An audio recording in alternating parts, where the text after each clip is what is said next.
বলতে আঙ্গর 2 দিন আগে বৃষ্টি হয়েছিল, বৃষ্টিতে আঙ্গর পানি এই যে এত দূর পর্যন্ত থাকিছিল। স্কুলে যেতে কষ্ট হয়, আঙ্গর পাড়ায় হওয়া হয়ে যেতেছে। আজকে 1 মাস ধরে চালাইতেছি ভাই, খুব কষ্ট করে চালাইতেছি, গাড়ি পল্লি যায়, ঠিক আছে ভাই, খুব কষ্ট করতে আছি আমরা। এইটা যেন তাড়াতাড়ি হয় ভাই, এইটাই আমরা আশা করি। ময়লা আবর্জনা জমে ভাই, ওখানে কি করবো, করার কিছু নাই। এখানে মূলত যারা ব্যবসা বাণিজ্য করে, এই ব্যবসা বাণিজ্যের ক্ষেত্রে অনেক সমস্যা হইতেছে। যাদের দোকানপাট আছে এরা কেউ দোকান খুলতে পারতেছে না এই পানির কারণে। আর আরেকটা বড় সমস্যা হচ্ছে যে মানুষের যাতায়াতে অনেক সমস্যা হচ্ছে, যাতায়াত কেউ করতে পারতেছে না। বিভিন্ন প্রকারের আপনার এই পানিবাহিত রোগ যেগুলো, এগুলো তো নোংরা পানি, ভালো পানি না। এই খারাপ পানির কারণে মানুষের বিভিন্ন খুজলি পাচ্ছা, বিভিন্ন রকমের এই রোগে মানুষ আক্রান্ত হইতেছে। বিশেষ করে নামাজের সমস্যা হইতেছে, বাচ্চা শিশু যারা স্কুলে যাতায়াত করে এদের সমস্যা হইতেছে। এরপরে আরও অনেক ধরনের সমস্যা আছে, যারা দোকানপাট আছে এরা দোকান খুলতে পারতেছে না, ব্যবসায়িকভাবে লোসের মুখে আছে।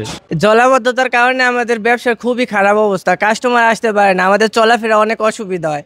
আর প্রশাসনের কাছে একটাই দাবি, আমাদের এই রাস্তাটা যত তাড়াতাড়ি সম্ভব মানে ঠিক করে দেওয়ার জন্য।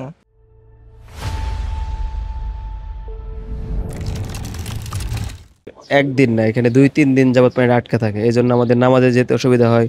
তারপরে দেখা গেছে যে কাপড়ে আপনার যদি এটা তো ময়লা পানি, দেখা গেছে এটা ময়লা পানি, যদি এই পানিটা যদি কাপড়ে লাগে তাহলে নামাজ হবে না। এই যে রাস্তাটা চলাফেরা করতে আমাদের খুবই অসুবিধা, এবং এদিক দিয়ে কোনো গাড়িও আসতে চায় না, কারণ অটোওয়ালারা বলে তাদের মোটর নষ্ট হয়ে যাবে, এই গাড়িও ঢুকে না।